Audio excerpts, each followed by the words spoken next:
शंकर भगवान की जय। ओम।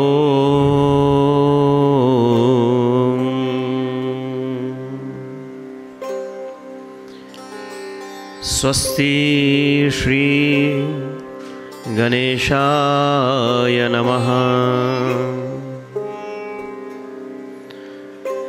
विघ्नेश्वराय वरदाय सुरप्रियाय लंबोदराय सकलाय जगद्दिदाय नागाननाय श्रुतियज्ञविभूषिताय गौरीसुताय गणनाथ नमो नमस्ते। नीलाम्भुजश्याम मलकोमलांगम् सीता समारोपितवामभागम् पाणो महाशायकचारुचापम् नमामि रामं रघुवंशनाथम्। अतुलितबलधामं हेमशयलाम्बदेहं धनुजवनकृशानं ज्ञानिनामग्रगण्यं सकलगुणनिधानं वानराणामधीशं रघुपतिप्रियभगतं वातजातं नमामि। अखंडमंडलाकारं व्याप्तं येन चराचरं तत्पदं दर्शितं येन तस्मै श्रीगुरवे नमः। श्रीगुरुचरणसरोजरज निजमन मुकुर सुधार वरणौ रघुवर विमल यश जोदायक फलचार। बुद्धिहीन तनु जानिके सुमिरो पवन कुमार बल बुद्धि विद्या देहु मोहि हरहु कलेश विकार। सियावर राम जय जय राम। बोलिए शंकर भगवान की जय। श्री हनुमान जी महाराज की जय। श्री सद्गुरुदेव भगवान की जय। श्री गोस्वामी तुलसीदास जी महाराज की जय। ओम नमः पार्वती पतये हर हर हर महादेव।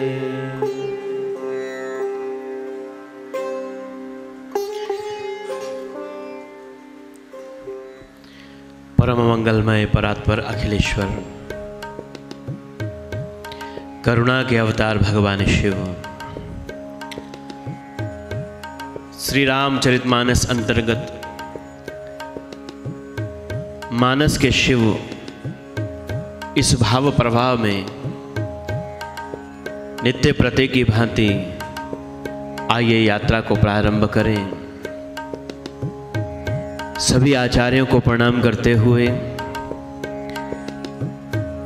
सभी के चरणों में वंदन करते हुए गुरुदेव की असीम अनुकंपा का पात्र होकर आप सभी के आशीर्वाद से इस भाव को कहने का एक प्रयास किया है। उस भाव में आइए हम सभी मिलकर के यात्रा करें। कल जहाँ यात्रा को विश्राम दिया आज वहीं से उस यात्रा के शुभारंभ करते हुए मन वहीं ले चलें जहाँ कल यात्रा विश्राम किया था। बहुत भाव से भगवान की मंगलमय स्तुति के साथ हम लोग शिव वंदन करते हुए यात्रा प्रारंभ कर रहे हैं। भाव से एक बार जय घोष करते हुए बोलिए शंकर भगवान की जय।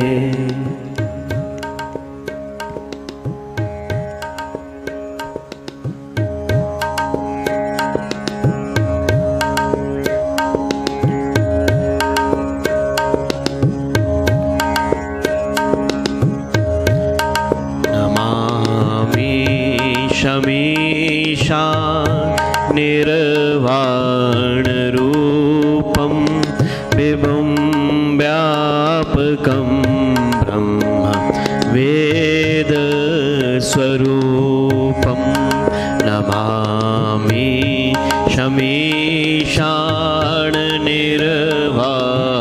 शमीशाननिर्वाणरूपं विभुं व्यापकं ब्रह्म वेदस्वरूपं निजं निर्गुणं निर्विकल्पं निरीहं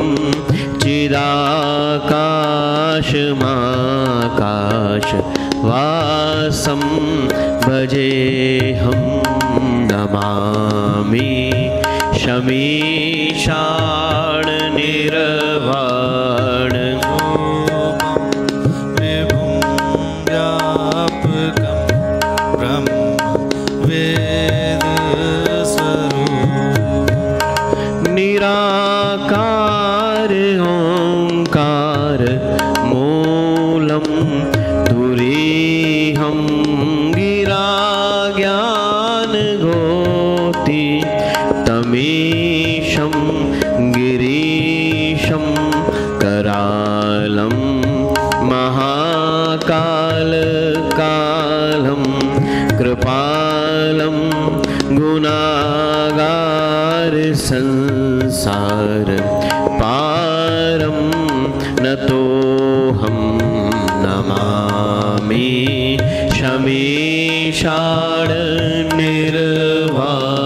शमीशाननिर्वाणरूपं विभुं व्यापकं ब्रह्म वेदस्वरूपं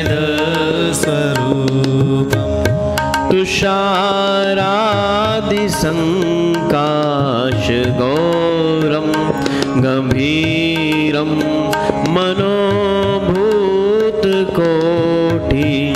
प्रभाषी शरीरं सफुर्मौलिकल्लोलिनी चारुगङ्गा लसद्भालभालेन्दु कण्ठे भुजङ्गा नमामि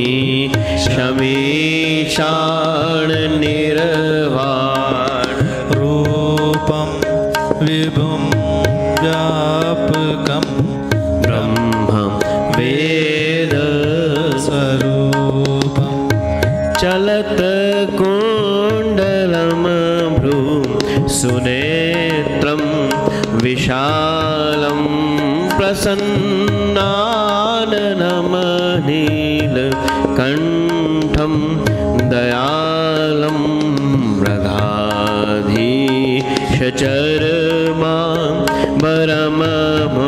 मृगाधीशचर्माम्बरममुण्डमालं प्रियं शङ्करं सर्वनाथं भजामि नमामि शमीशाननिर्वाणरूपं विभुं व्यापकं ब्रह्म वेदस्वरूपं प्रचण्डं प्रकष्टं प्रगल्भं परेशं अखण्डं अजं भानुकोटि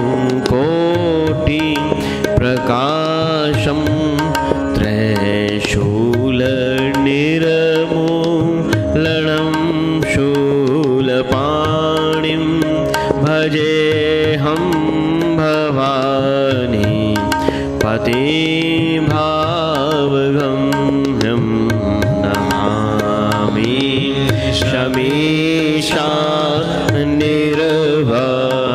शमीशाननिर्वाणरूपं विभुं व्यापकं ब्रह्म वेदस्वरूपं कलातीत कल्याण कल्पान्तकारी सदा सच्चिदानन्द दाता पुरातन चिदानंद संदो हमोहापहारी प्रसीद प्रसीद प्रभो मन मथाहि नमामि शमीशा निर्वाण रूपं विभुं व्यापकं ब्रह्मं वेद स्वरूपम्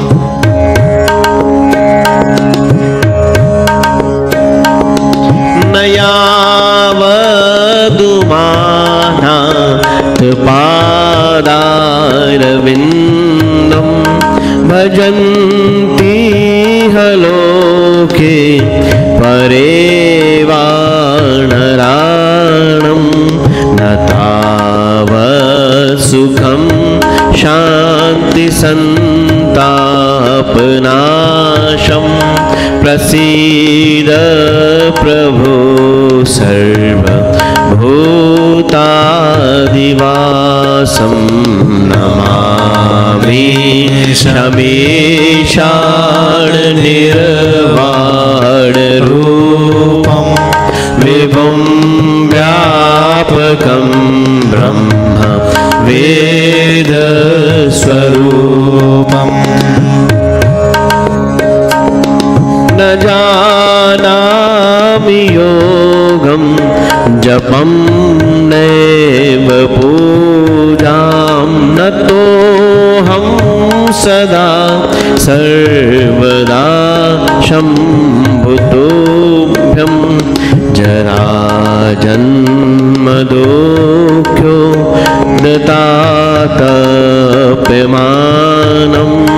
प्रभो पाहि आपन् नमामि शम्भो नमामि शमीशान निर्वाण रूपं विभुं व्यापकं ब्रह्म वेद स्वरूपं निजं निर्गुणं निर्विकल्पं निरीहं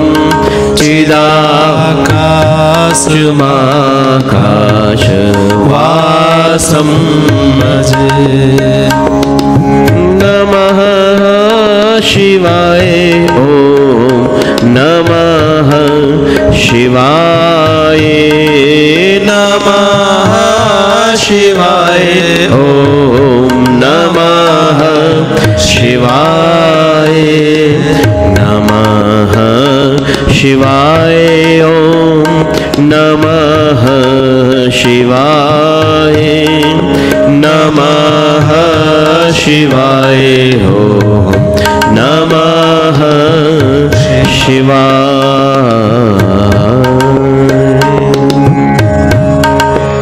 बोलिए शंकर भगवान की जय।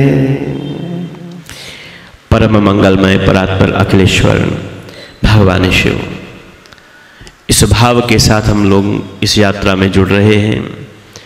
श्री रामचरितमानस का वो दिव्य प्रसंग जहाँ श्री गोस्वामी तुलसीदास जी ने इस यात्रा को बड़े भाव से हम सब के कल्याणार्थ भगवान शिव की कृपा को प्राप्त करने के लिए मानस में वर्णन किया है।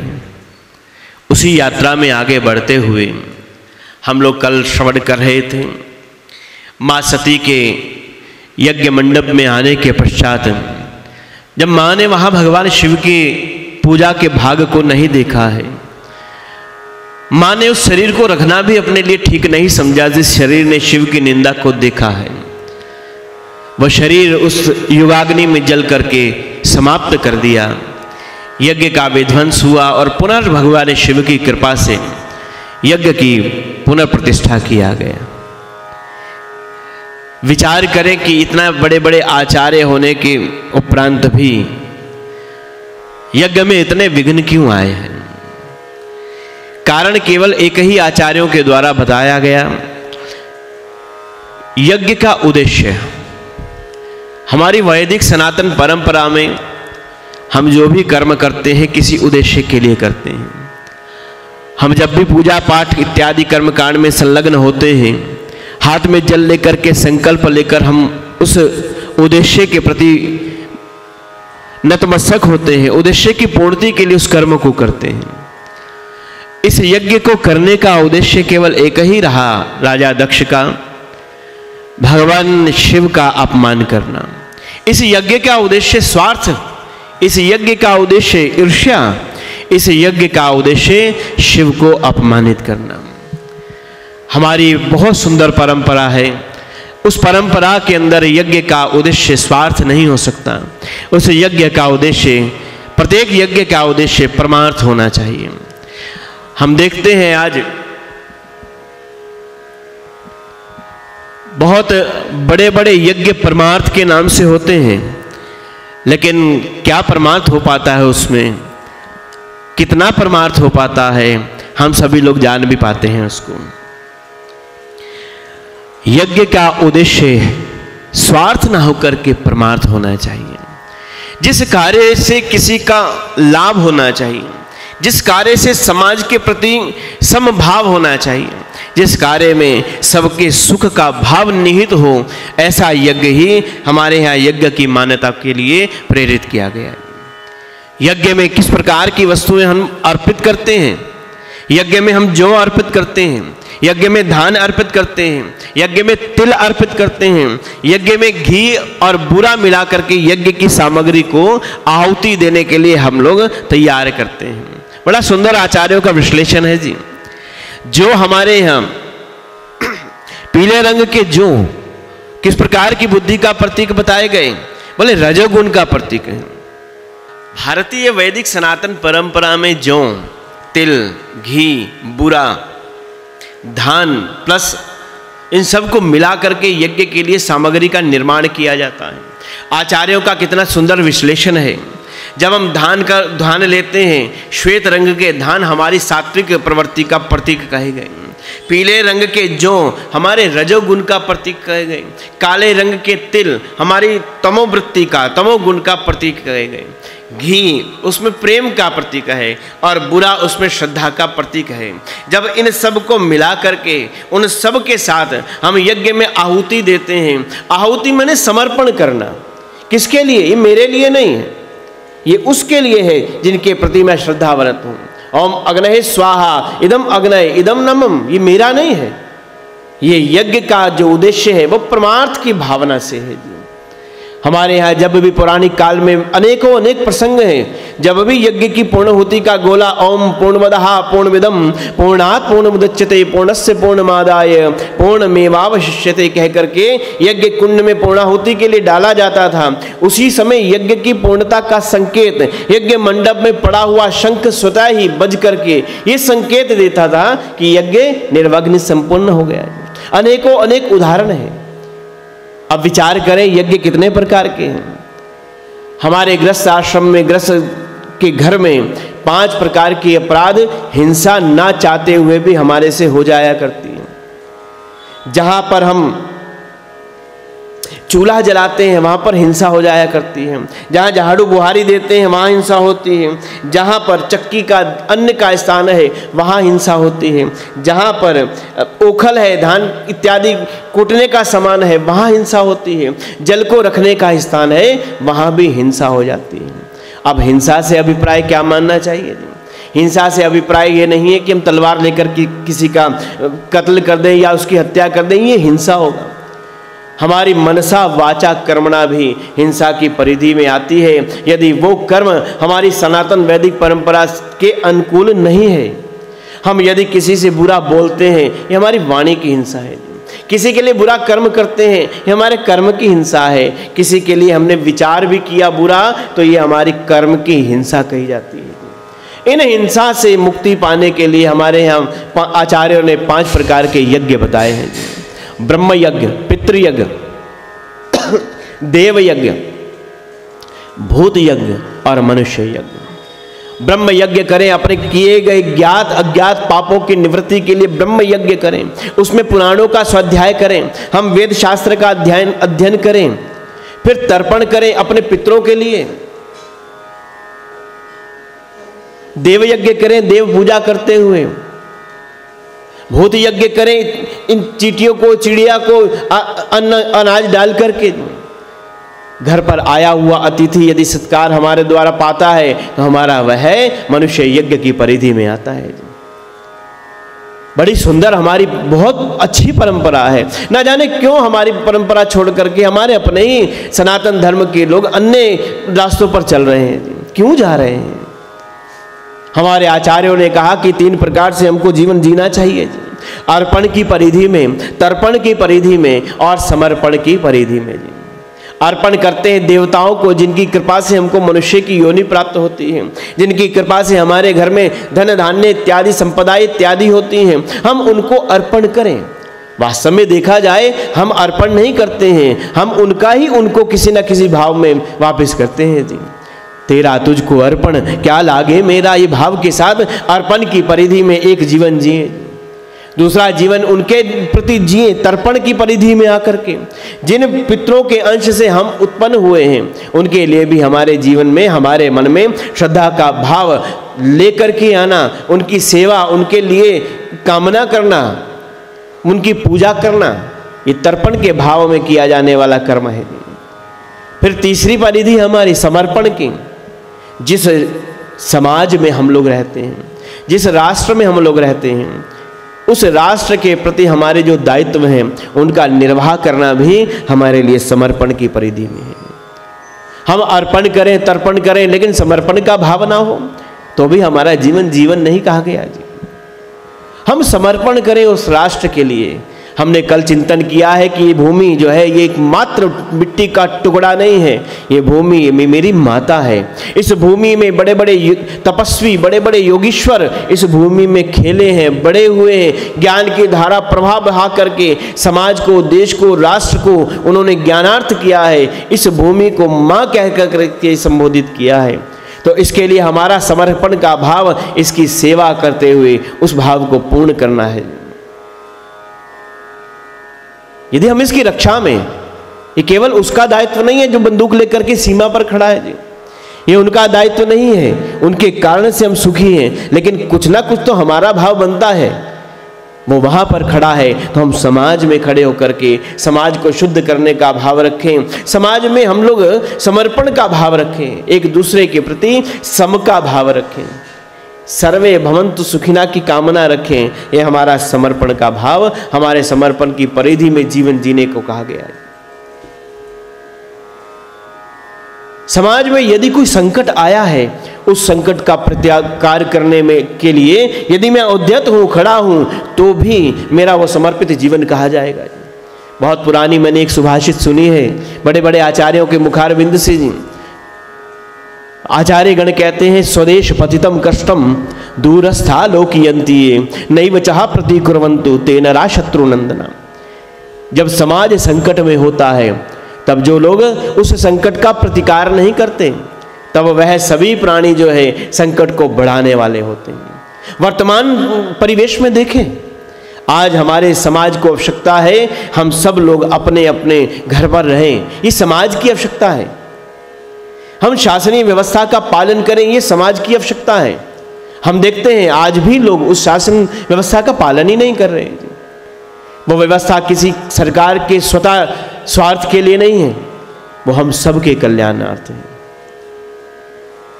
जब संकट में देश आए, समाज आए, तब जो प्रतिकार नहीं करते हैं, उसका सामना नहीं करते, वो तेनरा शत्रु नंदना, वो शत्रु को आनंद देने वाले होते हैं। यज्ञ का प्रतीक, यज्ञ की प्रामाणिकता, यज्ञ कब पूर्ण हुआ, वो रखा हुआ शंख उद्घोष करने लगे तो समझ लेना चाहिए यज्ञ की पूर्णता हो गई। युधिष्ठिर जी ने राजसूय यज्ञ किया, यज्ञ का पूर्णता हो गई, लेकिन यज्ञ में रखा हुआ शंख नहीं बजा। सब विचार करने लगे कि यज्ञ में कहीं ना कहीं अपूर्णता रह गई।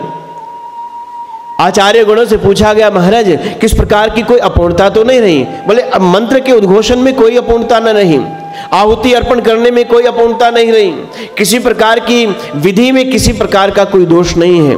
वैदिक आचार्यों ने भोजन पा लिया, साधुओं ने भोजन पा लिया, ब्रह्म भोजन हो गया, आए हुए अतिथियों का सत्कार हो गया, किसी के लिए कोई अपराध नहीं हुआ है, फिर शंख क्यों नहीं बजा है? सभी पांडव अलग अलग दिशा में गए, ढूंढने लगे, शायद कोई किसी गांव में कोई भूखा रह गया हो, भोजन से वंचित रह गया हो।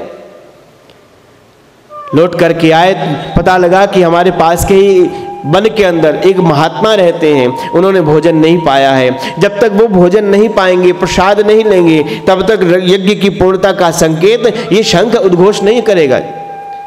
सब पांडव गए उनके पास, महाराज राज सूर्य यज्ञ पूर्णता के लिए केवल आपका ही इंतजार कर रहा है, आप आए, उस भोजन को ग्रहण करें, हमें अपना आशीर्वाद दें और इस यज्ञ की पूर्णता का संकेत हो।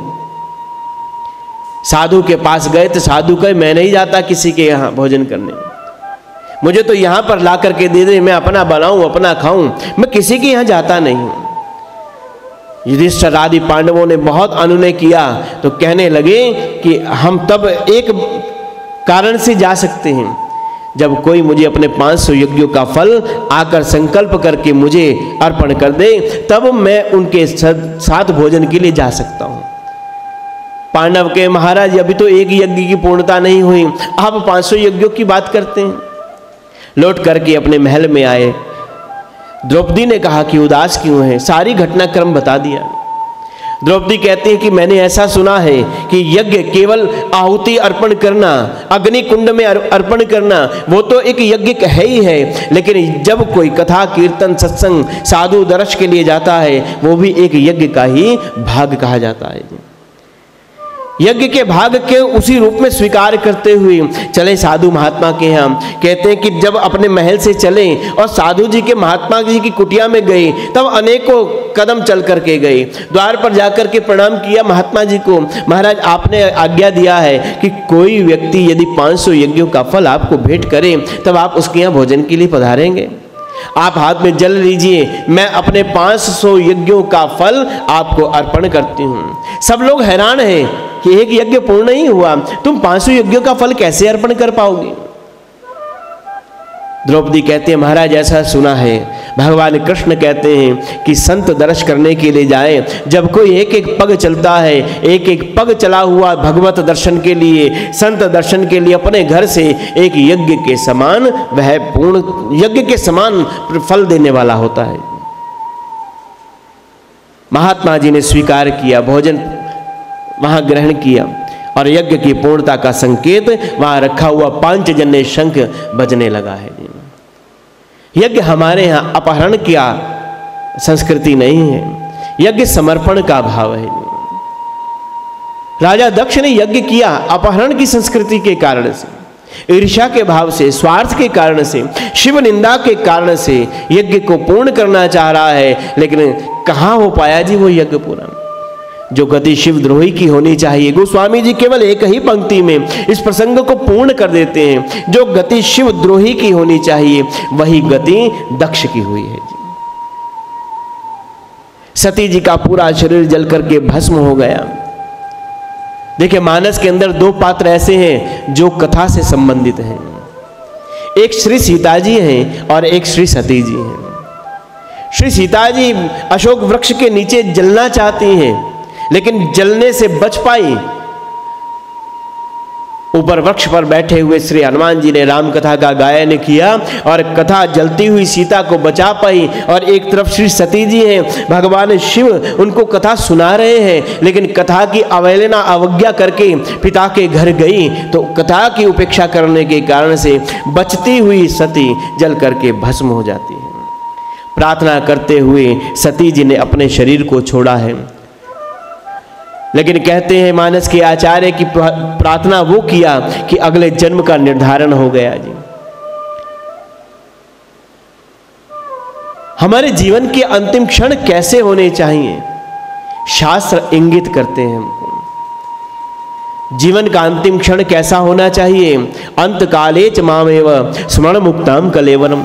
जो प्राणी अंत काल में अपने जीवन के अंतिम क्षणों में प्राण निकलने वाले हैं, कंठगत हैं, तब अपने पूरे सामर्थ्य के साथ राम राम कृष्ण कृष्ण गोविंद गोविंद वासुदेव हरि अथवा गुरु के नाम का उच्चारण कर लेता है तो वह समस्त बंधनों से मुक्त हो जाता है।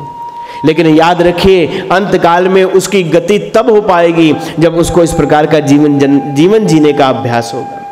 नहीं तो हम विचार ही करते रहे, अंत काल में तो नाम ले लेंगे, बाकी तो अपनी मौज मस्ती में जियो जी, जितना कुछ करना है करते चले जाओ।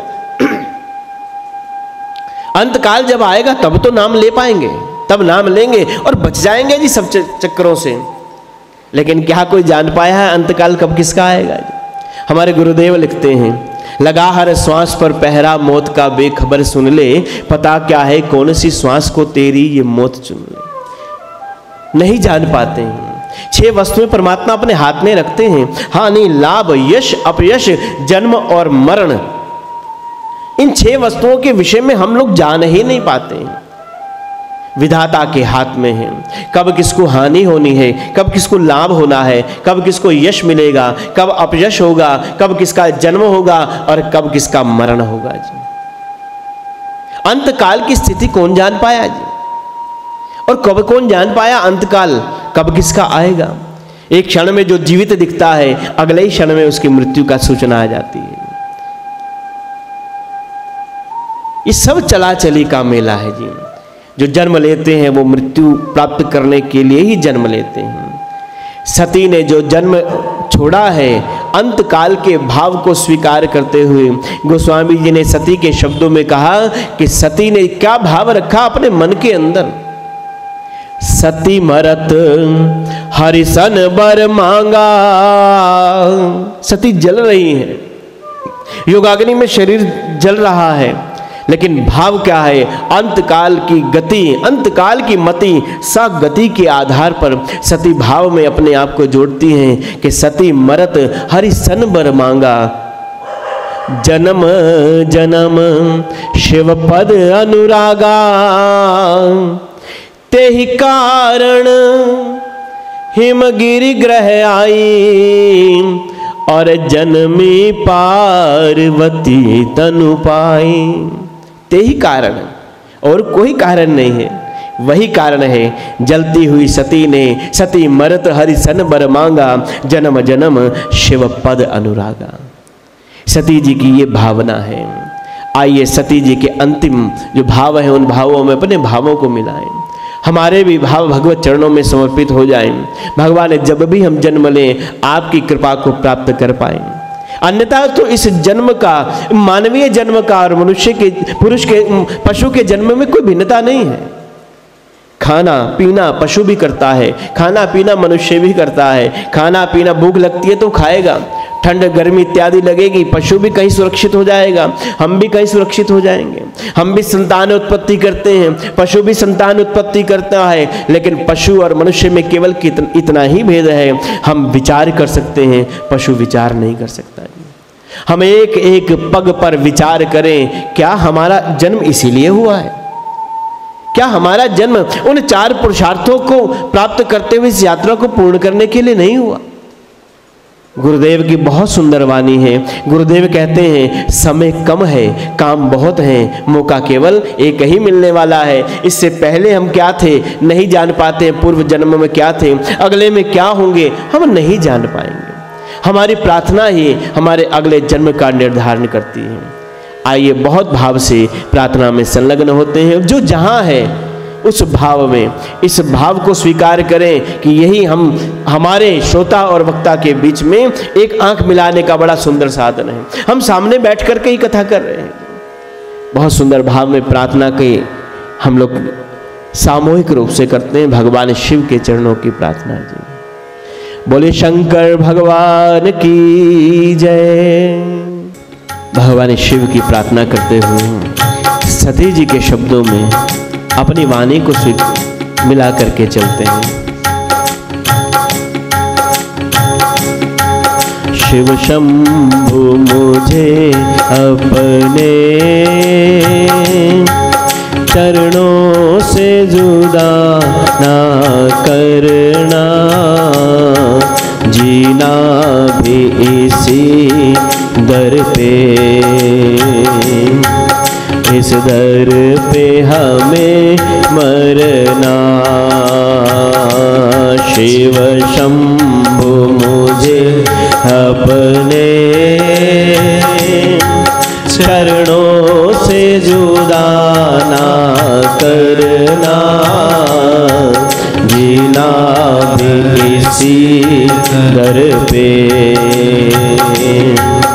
इस दर पे हमें मरना।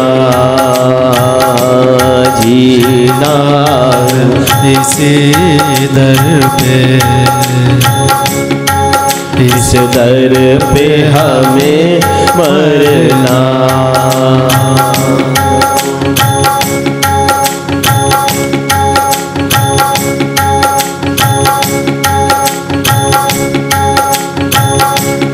तेरे तरस को ये अखियाँ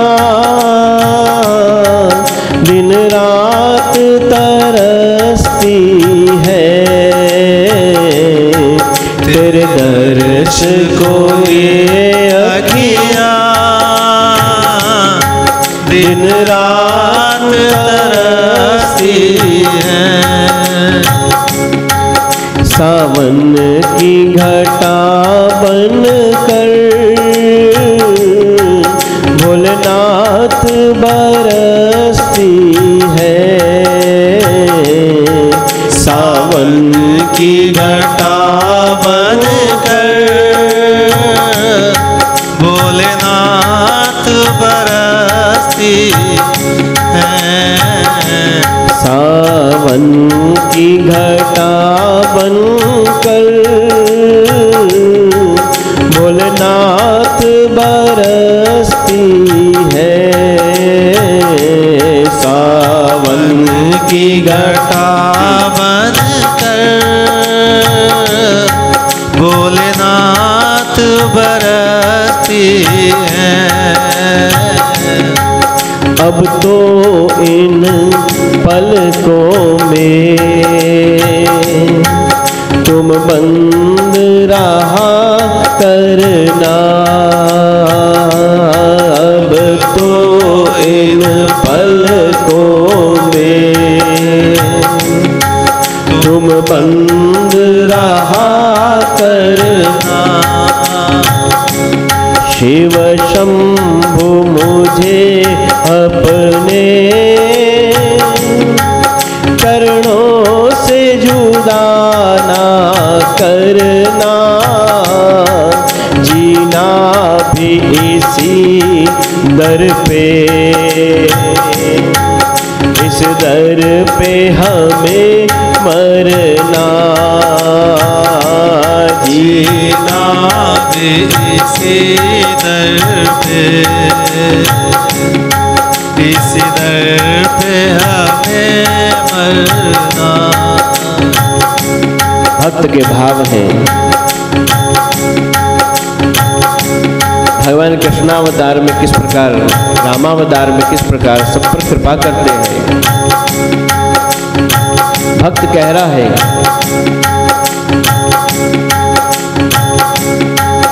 जिस तरह गीद खग को गोदी में बिठाया था, जिस तरह गीद खग को गोदी में बिठाया था, अपने कर कमलों से जल उसे पिलाया था। अपने कर कमलों से जल उसे पिलाया बस भगवान बस अंत समय आकर ऐसी ही कृपा करना। बस अंत समय आकर ऐसी ही कृपा करना। शिव शंभु मुझे अपने चरणों से जुदा ना करना, जीना भी इसी दर पे, इस दर पे हमें मरना, जीना भी इसी दर पे, इसी दर पे हमें मरना।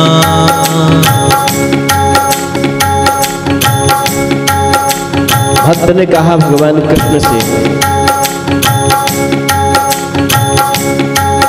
ऐ कृष्ण मेरा ये मन बन जाए वृंदावन, ऐ कृष्ण मेरा ये मन बन जाए वृंदावन, मन के वृंदावन में तुम सदा रहो मोहन, मन के वृंदावन में तुम सदा रहो भगवान। राधा के संग मिलकर तुम रास रचा करना, राधा के संग मिलकर तुम रास रचा करना, शिव शंभु मुझे अपने चरणों से जुदा ना करना, जीना भी इसी दर पे, इस दर पे हमें मरना, जीना भी इसी दर पे, इसी दर पे हमें मरना, जीना भी इसी दर पे, इस दर पे हमें मरना। भगवान शिव के चरणों में बहुत सुंदर प्रार्थना। भगवान जीना भी इसी दर पे, इसी दर पे हमको मरना है। सती मरत हरि सन बर मांगा, जन्म जन्म शिव पद अनुरागा, तेहि कारण हिम गिरि ग्रह आई, जन्मे पार्वती तनु पाई। इसी कारण से, तेहि कारण, और कोई कारण यह गोस्वामी जी वर्णन नहीं कर रहे हैं। आचार्य गणों का मानना है कि जैसी अंत काल की गति होती है, मति होती है, वैसे अगले जन्म का निर्धारण होता है। ये जीवन की यात्रा मनुष्य जैसी पूर्ण कर पाता है, वैसे ही अगली यात्रा का निर्माण कर पाता है। याद रखें, ये जीवन क्या है? जीवन एक यात्रा है। इस यात्रा में हमारा मिलना बिछड़ जाना ठीक उसी एक सामान्य यात्रा की तरह है। जब हम किसी यात्रा पर जाते हैं कि दूसरे एक नगर से दूसरे नगर की ओर जाते हैं, तब हमें जहाँ जाना है, इस रास्ते के बीच में हमें कितने ही लोग मिलते हैं उस ट्रेन या बस में, कोई हमारे साथ वहाँ तक नहीं जाता। जो मिलते हैं, जिन्होंने जहाँ जाना है वहाँ पर वो उतरते चले जाते हैं। कोई हमारा वास्तविक संगी साथी जो है वहाँ तक नहीं होता जहाँ तक हमें जाना है। जिसकी जितनी यात्रा होती है वो उतनी यात्रा को पूर्ण करता है। गुरुदेव कहते हैं जीवन की यात्रा है, बाप बेटा या भतीजा थोड़े दिन का खेल है। तीर्थ यात्रा में मिले यात्री का जैसे मेल है, मेल मिथ्या है सभी से बिछुड़ जाएंगे सभी, इस तरह बिछड़ेंगे मुड़कर मिल ना पाएंगे कभी। ये तो यात्रा है जी। याद रखें, हमारे जन्म के साथ ही हमारी मृत्यु भी लिख दी जाती है। कौन कब कहाँ कैसे लेकिन विचारवान व्यक्ति का जीवन अपने जन्म का निर्धारण कर पाता है जी। अंतकाल की गति, महाभारत का उदाहरण श्रीमद् भागवत में बहुत सुंदर एक राजा जड़ भरत की कथा आती है। महाराज जड़ भरत ने अपने 2 जीवन की स्मृति रखी है। महाराज जड़ भरत का जो अंतिम समय उनको भाव आया कि अब तो ऐसी स्थिति अवस्था आ गई, अब हमें उस परंपरा का निर्वाह करना चाहिए जहाँ हमारी वैदिक परंपरा कहती है कि जब हमारी बाल्यावस्था, गृहस्थ अवस्था, वानप्रस्थ जीवन पूर्ण हो जाए तो हमें वन में जाकर के सन्यासी जीवन जीना चाहिए। हाथ में माला लेकर के समय का सदुपयोग करना चाहिए, जीवन को पूर्ण करना चाहिए। हाथ में माला भी वो पकड़ पाएगा जिसको जीवित अवस्था में, युवा अवस्था में माला पकड़ने का अभ्यास होगा जी। जड़ भरत ने हाथ में माला पकड़ी और वन की ओर चले गए। सुंदर कुटिया का निर्माण किया, गंडकी नदी के किनारे रहने का स्थान बनाया। एक दिन माला जप रहे थे, उसी समय देखा कि एक हिरनी जो गर्भस्थ अवस्था में है जल पीने के लिए नदी में आई। इधर से सिंह की दहाड़ आई। डर करके कहीं सिंह मुझे खा ना जाए, उसने अपने आप को नदी में ही छलांग लगा दी। जैसे ही वो हिरनी नदी में छलांग लगाती है, स्वयं तो कूद गई, लेकिन उसके गर्भ में पलने वाला जो हिरण्यस्थ शिशु है उसका जन्म हो जाता है। वो खुद तो बह गई, उस बालक को जड़ भरत अपने साथ उठा करके ले आए। दया करना कोई बुरी बात नहीं है, क्योंकि दया धर्म का मूल है।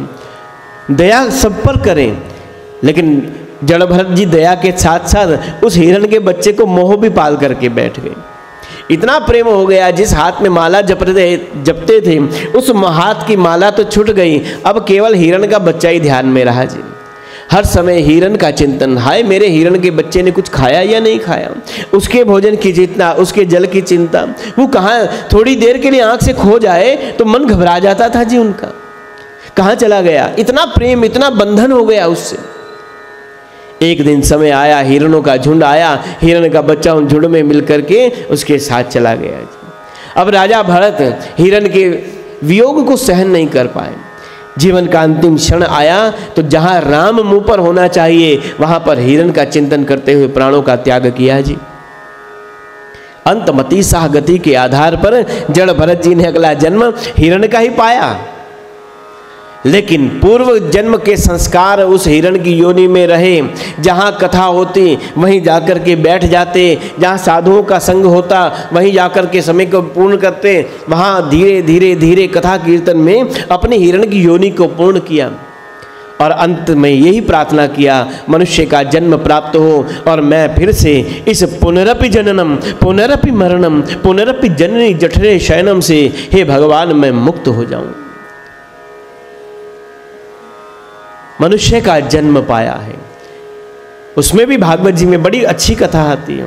बिल्कुल बुद्धि विहीन होकर के जड़ भरत जी महाबुद्धिमान है, लेकिन जीवन कैसे जिया। पिता ने नाम ही रख दिया जड़, तेरी बुद्धि तो जड़ है।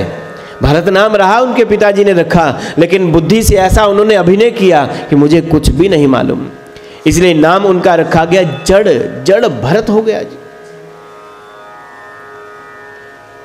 तो अंतमति साह गति के आधार पर ते ही कारण हिमगिरी ग्रह आई। इसलिए हमारे साधुओं ने कहा बार बार, जीवन का लाभ क्या है? जीवन का लाभ भगवत दर्शन में नहीं है, जीवन का लाभ भगवत चिंतन में है। भगवत भजन में जीवन का लाभ है। दर्शन तो राम जी का रावण ने कितनी बार किया, कंस ने कृष्ण का दर्शन कितनी बार किया, शूर्पणखा तो राम जी के बिल्कुल निकट पहुंच गई, लेकिन जीवन में भजन नहीं रहा, इसलिए वो भगवान के दर्शन का लाभ नहीं ले पाएगी। भगवत रूपी भजन रूपी बल चाहिए ही चाहिए। मन को भगवान के चरणों में लगाएं, तन को भगवान की सेवा में लगाएं। ये शरीर की उपलब्धता महत्वता केवल इसी संदर्भ में है। तूने खूब रचा भगवान, ये जीवन माटी का। हाथ दिए हरि सेवा करण को, पैर दिए तीर्थ करण को, जीवन दिया है सेवा करण को। आइए कीर्तन करके इस नए प्रसंग की ओर चलते हैं, जहाँ पार्वती जी के जन्म की बड़ी सुंदर गाथा है जी। हमारे ऋषियों ने गाया है, जीवन में भजन का महत्व है, इसलिए आइए भाव से गाते हैं। भज गोविंद गोविंद गोपाला, भज गोविंद गोविंद गोपाला, भज गोविंद गोविंद गोपाला, भज गोविंद गोविंद गोपाला, भज मुरली मनोहर नंद लाला, भज मुरली मनोहर नंद लाला, भज मुरली मनोहर नंद लाला, भज मुरली मनोहर नंद लाला, भज गोविंद गोविंद गोपाला, भज गोविंद गोविंद गोपाला,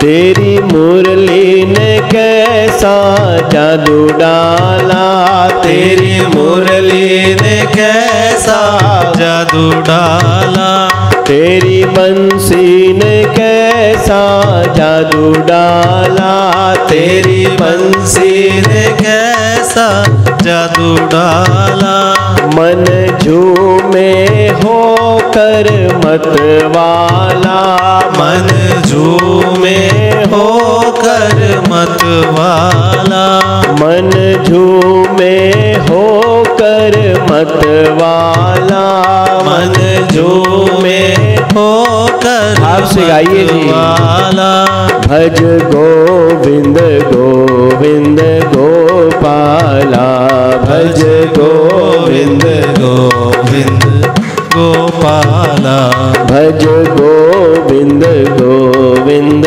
गोपाला, भज गोविंद गोविंद गोपाला, मेरे मुरली मनोहर नंद लाला, मेरे मुरली मनोहर नंद लाला। बोले शंकर भगवान की जय। तेहि कारण हिमगिरि ग्रहाई, जन्मी पार्वती तनु पाई। यही कारण है, मानस में गोस्वामी जी ने सिर्फ इतना ही कहा, तेहि कारण अंतमति सह गति के आधार पर श्री सती जी का जन्म अगला जो हुआ राजा हिमाचल के यहाँ पुत्री के रूप में जन्म लेता है। बोलो अम्बे मैया की जय। और आज का दिन देखिए, आज पूरे विश्व के अंदर मातृ दिवस के रूप में मनाया जा रहा है। बच्चे मदर डे मना करके अपनी माँ के प्रति श्रद्धावनत भाव से उनको प्रणाम कर रहे हैं। हमारी वैदिक सनातन परंपरा में यूँ तो माता और पिता गुरुओं के लिए कोई दिन निर्धारित नहीं, हर दिन माँ की पूजा है। हमने कल दैनिक दिनचर्या का दर्शन किया। हमारी दिनचर्या कैसी होनी चाहिए? हम अपने हाथ को देखें, हाथ में देवताओं को प्रणाम करें, भूमि का स्पर्श करें। और सबसे पहले राम जी की दिनचर्या कैसी है? प्रातः काल उठ कर रघुनाथा, मात पिता गुरु ना वही माथा। कोई एक दिन नहीं, प्रातः काल उठकर रघुनाथा। जब भी सुबह होती प्रातः काल उठ करके राम जी का सबसे पहला नियम, मात पिता गुरु ना वही माता। सबसे पहले माँ है। आज माँ को प्रणाम करने का दिन है। परमात्मा माँ, 2 बार माँ रूपी बल अपने जीवन नाम में रखते हैं तो परमात्मा होते हैं जी। माँ स्वयं दुखी होकर के संतान को सुख देती है। संतान कैसी हो? संतान वो होनी चाहिए जो माता और पिता के दुखों को समाप्त करे। संतान वो नहीं हो जो उनके दुखों को बढ़ाए। सुन जननी सोई सुत बड़ भागी, जो सुत मात पिता चरण अनुरागी। यही राम जी की वाणी है, यही मानस का संदेश है। आज हम स्वीकार करें मानस के संदेश को। हमारा जीवन कैसा होगा? हमारा जीवन माता और पिता के लिए समर्पित जीवन होगा। माँ किसी की भी हो, माँ सब तरफ से पूजनीय है। माँ मेरी हो, माँ पूजनीय है। माँ किसी की भी हो, मित्र की हो, वह माँ तो माँ है। किसी धर्म के बंधन में नहीं बांध सकते माता को, किसी वर्ण में नहीं बांध सकते। माँ जननी है, माँ जन्म देने वाली है, जन्मदात्री है माँ। माँ के संदर्भ में बड़ा अच्छा किसी ने कहा कि जिस घर में माँ नहीं होती वहाँ पर भगवान की कृपा भी संभव नहीं हो पाती है। जो माँ किसी कार्य को मना कर देती है फिर भगवान भी उस कार्य को पूरा नहीं कर पाते। माँ रूपी बल को आज मैं प्रणाम करता हूँ। आज माँ राजा हिमाचल की यहाँ पुत्री बनकर के आई हैं। भाव तो बड़े विस्तार से गाने का मन था, लेकिन मौसम जो है किस प्रकार से बदला ले रहा है, बदल गया मौसम। तो आइए माँ जी को प्रणाम करते हैं, बड़े भाव से मानस की इन चौपाई का गान करते हुए, जहाँ गोस्वामी जी ने कहा ते ही कारण हिम गिरि ग्रह आई। राजा हिमाचल वृद्धावस्था में है, मैना वृद्धावस्था में है, और कितना सुंदर भाव उन्होंने दिया। उनके घर में जब श्रद्धा रूपी पार्वती जी का जन्म हुआ तो एक संकेत दिया गया कि जीवन में वृद्धावस्था में श्रद्धा का जन्म हुआ है। भगवान शिव विश्वास के देवता हैं, माँ पार्वती श्रद्धा की देवी हैं। श्रद्धा विश्वास रूपिणो भवानी शंकरो वंदे, श्रद्धा विश्वास रूपिणो। भगवान शिव विश्वास रूप में, माँ पार्वती श्रद्धा रूप में पूजित रहती हैं। राजा हिमाचल पुत्री के जन्म से बहुत प्रसन्न है। गोस्वामी जी लिखते हैं, जब ते उमा शैल ग्रह आई, सकल सिद्धि संपत्ति तहाँ छाई। जहाँ तहाँ मुनि सुआश्रम दीने, उचित वास हिम भूधर दीने। जिसको पता लगता चला गया, उसका मन राजा हिमाचल की ओर आकर्षित होता चला गया। राजा हिमाचल की यहाँ जन्मी उस देवी का दर्शन करने के लिए सब और महात्मा मुनि स्वाश्रम सब लोग जाने लगे। श्रद्धा रूपी भाव का दर्शन करने के लिए जा रहे हैं। राजा हिमाचल ने भी घर में जन्म ली हुई पुत्री का सत्कार किया। आए हुए समस्त साधुओं का, मुनियों का, ब्राह्मणों का अपने भाव के साथ उनका सम्मान किया। धीरे धीरे समय बीतता चला गया। श्रद्धा रूपी कन्या बड़ी होने लगी है। श्रद्धा तो देखो धीरे धीरे ही बढ़नी चाहिए। एकदम किसी के ऊपर यदि किसी के संदर्भ में कोई एकदम श्रद्धा कर देता है तो जिस प्रकार वो श्रद्धा इतनी जल्दी बढ़ती है, उसी प्रकार वो श्रद्धा एकदम टूट भी जाया करती है। धीरे धीरे शनै शनै श्रद्धा का बढ़ना होना चाहिए। ऐसे ही श्रद्धा रूपी कन्या पार्वती धीरे धीरे बढ़ रही है। कन्या ने जन्म लिया है और हमारे जीवन में कन्याएं कितना महत्व देती हैं। विद्यार्थी को विद्या चाहिए तो सरस्वती माता देंगी, धन चाहिए तो माँ लक्ष्मी देंगी, बल चाहिए तो दुर्गा देंगी। देवी का जीवन में कितना महत्व है। जो व्यक्ति देवियों से घृणा करते हैं वो व्यक्ति राक्षसी, इस कलयुग में मैं तो कहूँ वो राक्षस है। जो मनुष्य अपने घर पर कन्याओं का जो अपमान करते हैं, बहुत सारे तो मैंने ऐसे देखे जो कन्या के जन्म पर बड़े दुखी होते हैं। दुखी नहीं होना चाहिए। कन्या तो पुत्र तो एक ही कुल का नाम करता है। याद रखिए, कन्या दो कुलों का मान सम्मान नाम करती है। लोग कहते हैं पुत्र नाम को बढ़ाने वाला है। मैं कहता हूँ पुत्र नाम को बढ़ाने वाला नहीं है, पुत्र को तो नाम को कटाने वाला है। स्वामी राज राजेश्वरानंद जी कहते हैं कि पुत्र कौन है जो पिता की संपत्ति पर अधिकार कर लेता है। पुत्र, बेटा और लड़का तीन संदर्भों में कहा गया जी। पुत्र बेटा कौन है? जो बंटवारे में पिताजी ने जिसको बंटवारे में दे दिया वो पुत्र बेटा माना गया जी। लड़का कौन है? जो लड़ता रहे हर बात में, पिताजी मुझे ये दो, जो लड़ाई करके लेने का अधिकार रखे। पुत्र कौन है? जो अपने माता और पिता को, जो अपने पितरों के प्रति श्रद्धावनत रहे, जो पुण्यंग नाम से अपने पितरों को मुक्त करा दे, वो पुत्र कहा गया। हमारे यहाँ बेटा और लड़के की हमारा है ही नहीं। तो प्रणाम करता हूं सभी लोगों को जो अपनी पुत्रियों के प्रति बहुत सुंदर भाव रखते हैं। आहा, भगवान की कृपा देखो कैसे बिजली चमक रही है। बोलो शंकर भगवान की जय। धीरे धीरे श्रद्धा रूपी पार्वती बढ़ने लगी है और एक दिन सूचना मिलती है श्री नारद जी महाराज को। नारद जी वहां आए और नारद जी ने उन श्रद्धा रूपी कन्या का दर्शन करने का भाव रखा है। गोस्वामी जी ने बहुत सुंदर भाव में गाया है कि नारद समाचार सब पाए, कौतुक कहीं गिरिराज सिधाए। शैलराज बड़ आदर कीना, पद पखार मुनि आसन दीना। शैलराज राजा हिमाचल ने अपनी परंपरा, हमारे घर महात्मा आए, साधु आए, बड़े आए, ब्राह्मण आए, हम उनके चरणों को पखारें और उनकी पूजा अर्चन करते हुए उनको श्रेष्ठ आसन पर विराजमान कराएं। ऐसे ही राजा हिमाचल ने उनको उचित आसन पर बिठाया। जानते हैं नारद जी क्यों आए हैं? नारद जी उस माँ भगवती का दर्शन करने आए हैं। भगवान की आह्लादनी शक्ति माँ शक्ति इस रूप में जो जन्म लिया है उनका दर्शन करने आए हैं। हमारे पूरे शास्त्रों की सनातन धर्म में, वेद में, पुराणों में, उपनिषदों में ये जो नारद तत्व हैं ये बहुत पूजनीय तत्व हैं। मैं इस मंच के माध्यम से उन सभी लोगों को कहूँ, उन सभी लोगों को कहना चाहता हूं कि नारद जी के प्रति इस प्रकार का भाव मन में कभी नहीं रखें। नारद जी तो वो हैं जो सतयुग में भी हैं, नारद जी तो वो हैं जो त्रेता में भी रहे, नारद जी तो वो हैं जो द्वापर में भी हैं, नारद जी तो वो है जो कलयुग में भी हैं। हम विचार करें नारद जी के साथ जीवन में ऐसा क्या है जी? नारद युग बदलता है लेकिन नारद ज्यों के त्यों, सब में बदलाव होता है लेकिन नारद जी ज्यों के त्यों हैं। नारद जी में बदलाव क्यों नहीं है? नारद जी की जीवा पर नारायण के अतिरिक्त अन्य कोई नाम नहीं है। उनकी वाणी पर नारायण की श्रद्धा रूपी सुरों के अलावा कोई स्वर भी नहीं बचता है जी। हर प्राणी को जो नारद जी भगवत नाम ज्ञान देते हैं, ऐसे नारद जी समान हर कालखंड में समान रूप से क्यों विचरण करते हैं? नारद वो नहीं है जो हम बहुत सामान्य सी भाषा में किसी को संबोधित करना चाहे। कोई अगर किसी की बुराई करता है, किसी की इधर की बात उधर करे, हम बड़ी सामान्य ओछी भाषा कहूं मैं इसको, हम उस भाषा में कह देते हैं कि तुम तो नारद मुनि जैसे हो। सावधान हो जाइए। नारद कौन है? नारद भगवान जी के अनन्य भक्त हैं, जिन्होंने भगवत नाम विस्तार करने का प्रण लिया है। जो एक क्षण, वो बात अलग है, दक्ष के श्राप के कारण से नारद जी टिक नहीं पाते हैं। दक्ष का श्राप जो है नारद जी को टिकने नहीं देता, लेकिन नारद जी उस दक्ष के श्राप को स्वीकार करते हुए उस समय का सदुपयोग करते हैं।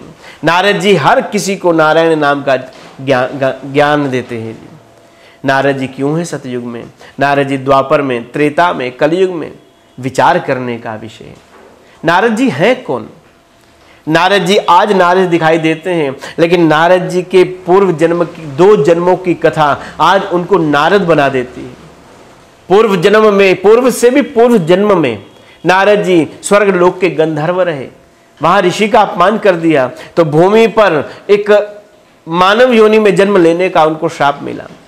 मानव योनि में भी जन्म लिया, दासी पुत्र होकर के नारद जी उत्पन्न हुए। पिता का अल्प अवस्था में स्वर्गवास हो गया। माँ ने आश्रमों में जाकर के सेवा अर्चना करना प्रारंभ किया।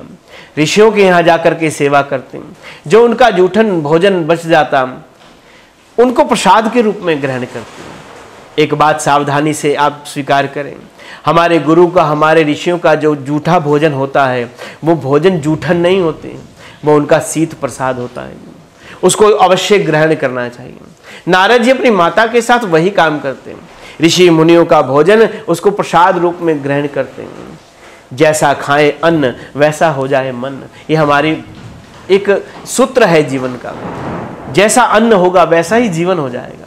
नारद जी का खाया हुआ अन्न जो है, ऋषियों का खाया हुआ अन्न नारद जी ने प्रसाद के रूप में लिया और नारद जी का जीवन सात्विक हो गया। मन में भाव आया मैं भी सन्यासी हो जाऊं, लेकिन सन्यासियों ने कहा कि तुम्हारे जीवन में माता रूपी एक जिम्मेदारी है। हर वो व्यक्ति जो अपनी जिम्मेदारी से भागता है उसको सन्यासी अथवा कहीं पद पर बैठने का अधिकार नहीं है। सन्यासियों ने कहा जाओ पहले माता की जिम्मेदारी पूर्ण करो, जब माता रूपी जिम्मेदारी से मुक्त हो जाओगे तब तुम्हारा मन करे तो संन्यास्त जीवन को धारण करना चाहो तो आप धारण कर सकते हो। नारद जी ऋषियों की बात को मान करके घर आए, लेकिन नारद जी उनको कहते हैं महाराज जीवन का सूत्र तो दीजिए, कोई जीवन का आधार तो दें। नारद जी को ऋषियों ने कहा कि इस मंत्र का जप करना, ओम नमो भगवते वासुदेवाय, इस जप के आधार पर अपना जीवन यापन करना।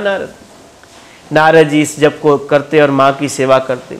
एक दिन घटना घटती है, माँ गौशाला गई, अंधेरा था, सांप नजर नहीं आया, माँ को सांप ने काटा है और उस समय नारद जी की माता का स्वर्गवास हो गया।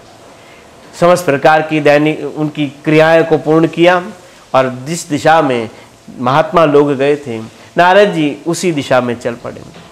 तप किया, साधना किया और एक दिन भगवान ने आकाशवाणी के माध्यम से कहा नारद तुम्हारी साधना पूर्ण हुई, अब तुम अगले जन्म में मुझको प्राप्त कर पाओगे। तो 2 जन्म की साधना आज श्री नारद जी को नारद बनाती है। वो नहीं है नारद जी जो उधर की बात उधर करते हैं। नारद जी वो है जिसकी बाह पकड़ लेते हैं, उसे भगवान से मिला देते हैं। कोई भी आप पुराण उठा करके देखें, चाहे ऋषि हैं, चाहे सन्यासी हैं, या देवता हैं, या राक्षस हैं, अथवा तो मनुष्य हैं, जिसकी नारद जी ने बाह पकड़ी है उसको भगवान जरूर मिले हैं। जिसके पास नारद जी गए उसको भगवान से मिला है। आज नारद जी महाराज माँ पार्वती के पास आ रहे हैं तो भगवान शिव से नारद जी उनका मिलन करा देंगे। शैल राज बड़ आदर कीना, पद पखारी आसन मुनि भर दीना। उनको बिठाया आसन पर और नारद जी का सम्मान किया है। ओम। इस प्रकार श्री नारद जी महाराज सतयुग, त्रेता, द्वापर, कलयुग में आते हैं। नारद जी को सामान्य नहीं है, जिस तरह हम लोग कह दिया करते हैं नारद जी के संदर्भ में बहुत सावधानी से। नारद जी हमारी परंपरा के वो संत हैं जो आए ही भगवान के भक्तों पर कृपा करने के लिए आए। जिसने नारद जी की बाह पकड़ी या नारद जी ने जिसकी बाह पकड़ी वो भगवान से मिला ही मिला है जी। नारद जी राजा हिमाचल के आए हैं। आज नारद जी महाराज माँ भगवती का चरण पकड़ करके उनको भगवान शिव से मिलाने की रूपरेखा बनाते हैं। नारद जी जब आए तो राजा हिमाचल ने और माँ मैना ने मिल करके उनको प्रणाम किया और पुत्री के भविष्य के विषय में प्रश्न करते हैं। कैसे प्रश्न होने चाहिए हमारे भी ऋषियों के समक्ष, हमें सावधानी से इस प्रसंग को श्रवण करना चाहिए। हम ऋषियों से कैसे प्रश्न करें, कल्याण के मार्ग को जाने। हमारे गुरुदेव बड़ी अच्छी बात कहते हैं। गुरुदेव का कहना ये है कि हम संतों के पास उस प्रकार के अमर्यादित प्रश्न नहीं करें। जिनके पास प्रचुर मात्रा में जो संपत्ति हुआ करती है उसी संपत्ति को मांगने का प्रयास करना चाहिए। ऋषियों के पास, गुरुओं के पास, संतों के पास प्रचुर मात्रा में वो तत्व हैं जो हमें परमात्मा से मिला सकते हैं, उन्हीं की मांग करनी चाहिए। अन्य किसी वस्तु की कामना ही नहीं करनी चाहिए। इसी प्रकार नारद जी जब आए हैं तो राजा हिमाचल ने शैल राज पद पखारी बर आसन दीना, बड़ा सम्मान किया, पद पखार करके उनको आसन दिया है। श्रद्धा बढ़ती है तो संतों का आगमन भी होता है। जीवन में श्रद्धा को बढ़ाइए, संत स्वतः ही अपने जीवन में आना प्रारंभ कर देंगे। संत दर्श से भगवंत का दर्श होता है, इस भाव को कभी नहीं भूलें। भगवान कृष्ण संतों के चरणों में बड़ी सेवा करते हैं। उधो मोहे संत लगे अति प्यारे, मैं संतन के पीछे जाऊं जहां जहां संत पधारे। उधो मोहे संत लगे अति प्यारे। भगवान कृष्ण कहते हैं संत का चलना भगवंत का चलना, संत का भोजन भगवंत का भोजन, संत की वाणी भगवंत की वाणी। हमारे भजन के गायकों ने कहा, ना तो इज्जत ना शोहरत बड़ी चीज़ है, ना दौलत हुकूमत बड़ी चीज़ है, गर जहाँ में कोई चीज़ ही है बड़ी, गुरु चरणों की दौलत बड़ी चीज़ है। लाख पढ़ लो किताबें नहीं कुछ भरम, होना जब तक कि गुरु जी की करुणा नज़र, पास बैठो तो आती है यादें खुदा, ऐसे गुरुवर की सेवा बड़ी चीज़ है। तो ऐसे संतों का सानिध्य नारद जी बड़े आसन पर विराजमान हैं। राजा हिमाचल आए हैं अपनी पुत्री को गोद में लेकर के। अब नारद जी तो चाहते ही हैं किसी तरह के उनका स्पर्श मिले, क्योंकि वास्तव में वो कौन है? वही लक्ष्मी है, वही सरस्वती है, वही श्री दुर्गा है। हम 9 रूपों में कन्याओं की पूजा करते हैं। वर्ष में 2 बार हम लोग, हमारे यहाँ नवरात्रि होते हैं, 2 गुप्त रूप से होते हैं, 2 हम सब लोग मनाते हैं। उन 9 दिनों के अंदर 9 रूपों में देवी की पूजा है। प्रथम शैलपुत्री, द्वितीयम ब्रह्मचारिणीं, तृतीयम चंद्रघंटेति, कुष्मांडेति, चतुर्थकम पंचम स्कंद मातेति, षष्ठम कात्यायनी च, सप्तमम कालरात्रि, महागौरी च, अष्टकम नवम सिद्धिदात्री च। 9 रूपों में देवी की पूजा करते हुए हम उस साधना में अपने आप को जोड़ते हैं जहाँ हमारा सर्वांगीण विकास होता है, जहाँ हमारी यात्रा उस पद जाकर के वहाँ पहुँच जाती है जहाँ वास्तव में इस जीवन की यात्रा होनी चाहिए। आज नारद जी को देख करके राजा हिमाचल बहुत प्रसन्न है और हाथ जोड़ करके बोले कि कह मुनि बिहसी मूड मधुबानी, सुता तुम्हारी सकल गुण खानी। नारद जी से जब प्रश्न किया राजा हिमाचल ने, महाराज आप तो त्रिकालदर्शी हैं, साधु होते ही त्रिकालदर्शी हैं, हमारे भूतकाल की भी जानते हैं, हमारे वर्तमान को भी देख रहे हैं, हमारे भविष्य को भी देख रहे हैं। साधु त्रिकालदर्शी हैं, गुरु त्रिकालदर्शी हैं। गुरु के चरणों में बैठ करके हम लोग सर्वांगीण विकास कर सकते हैं। ऐसे ही नारद जी से पूछा, महाराज हमारी पुत्री का भविष्य बताइए, इनका जीवन कैसा होगा, इनके नाम कैसे होंगे। नारद जी ने बड़े ही भाव से आंख में अश्रु भर करके कहा है कि कहे मुनि बिहसी मूड मृदुबानी, सुता तुम्हारी सकल गुण खानी, सुंदर सहज सुशील सयानी, नाम उमा अंबिका भवानी। बोली अम्बे मैया की जय। हे राजा आपकी जो कन्या है ये सकल गुणों की खान है, सारे जगत का जो मार्गदर्शन करने वाली है ये आपकी कन्या है। आपकी कन्या है, लेकिन वास्तव में तो जगत की माता है। इस जगत की हर कन्या, हर स्त्री अपने सौभाग्य की रक्षा के लिए इनकी ही साधना करे। इनकी ही कृपा से उनके जीवन में एक सुयोग्य वर उनको प्राप्त होगा और इनकी ही कृपा से उसके लिए सुख की कामना भी आपकी पुत्री कर पाएंगी। इनके अनेकों नाम होंगे, उमा है, अंबिका है, शैलपुत्री है, ब्रह्मचारिणी है, चित्रघंटा है, कात्यायनी है। इस प्रकार से आपकी जो पुत्री है राजा बहुत ही सकल गुणों की खान है। सदा अचल सही कर अहिवाता, एते जासु पही पितु माता, एकर नाम सुमर संसारा, त्रिये चढ़ही प्रतिवत अधिहारा। इनका नाम लेकर के ही स्त्रियां अपने पति को पूजा करेंगे। इस प्रकार नारद जी गुणों का व्याख्यान करते हैं, देवी के गुणों का व्याख्यान किया, सकल गुणों की खान है। लेकिन बताते बताते नारद जी एक जगह रुक जाते हैं। माता और पिता को संतान की चिंता होती है और कहीं पंडित जी ने यदि ये बता दिया कि आपकी पुत्री अथवा पुत्र में मांगलिक दोष है, तो अभी नवजात गोद में बच्चा है, अभी तभी से एक प्रश्न उनके मुंह पर आ जाता है, अगर मांगलिक है तो क्या इसका विवाह में देरी होगी।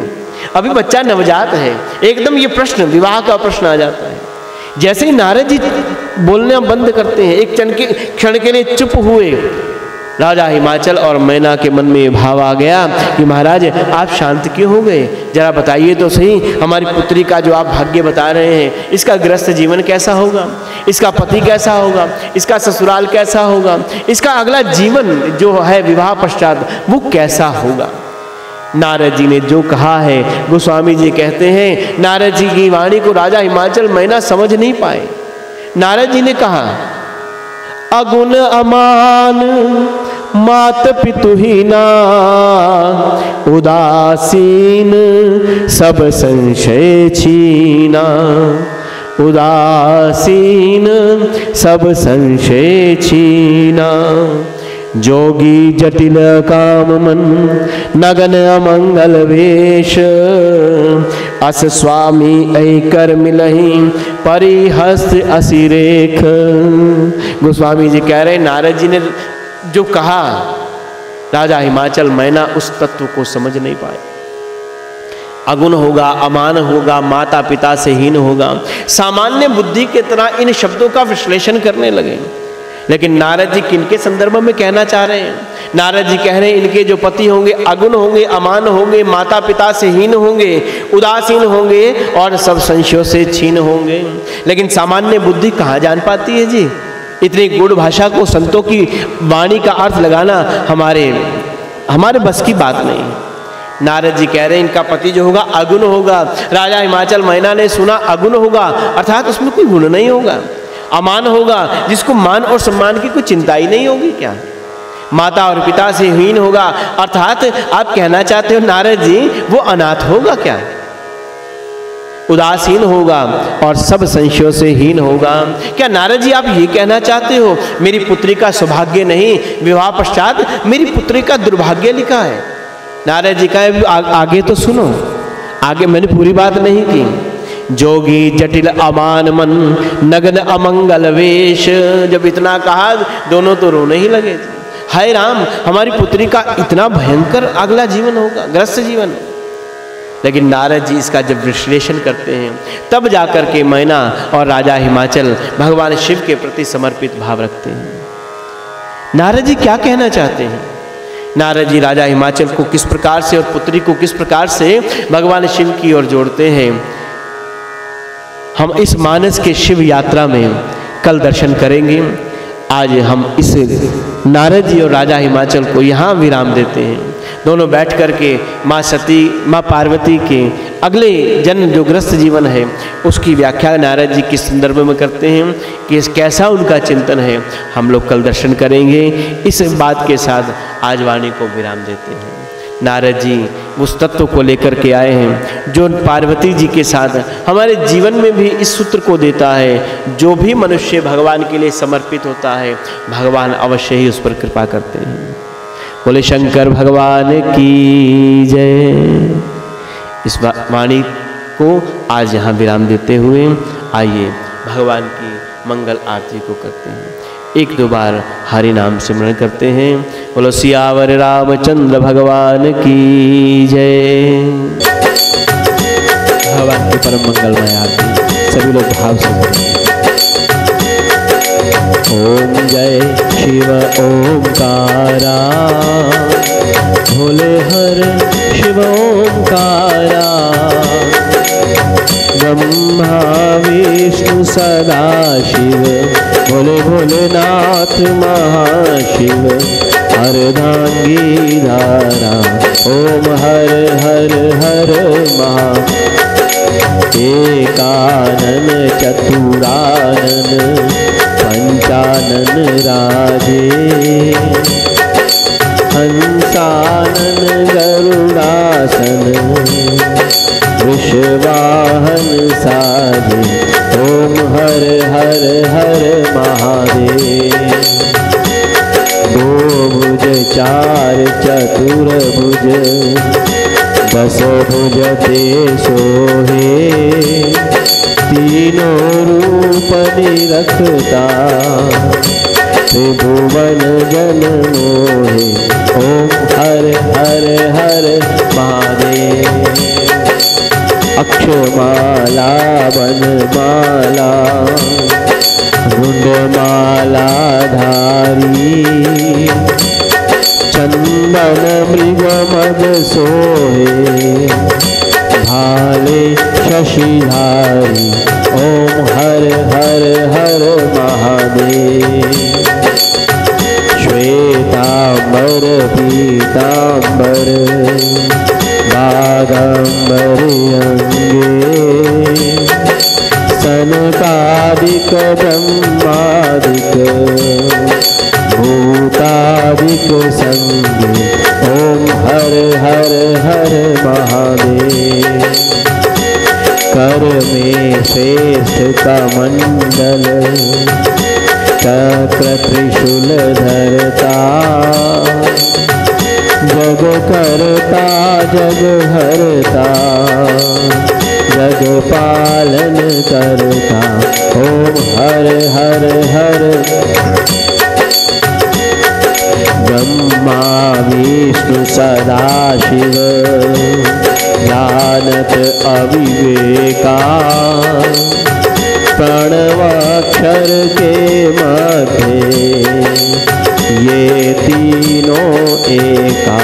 ओम हर हर हर महादेव। में विश्वनाथ विराजे, नंदा ब्रह्मचारी, इत भोग लगावे, महिमा अति न्यारी। ओम हर हर हर महादेव। त्रिगुण स्वामी की आरती, जो कोई जन गावे, शिवानंद स्वामी, भजत हरि हर स्वामी, मनवांछित फल पावे। ओम हर हर हर महादेव। ओम जय शिव ओंकारा, बोले हर शिव ओंकारा, ब्रह्मा विष्णु सदा शिव, अर्धांगी धारा। ओम हर हर महादेव। बोले शंकर भगवान की जय।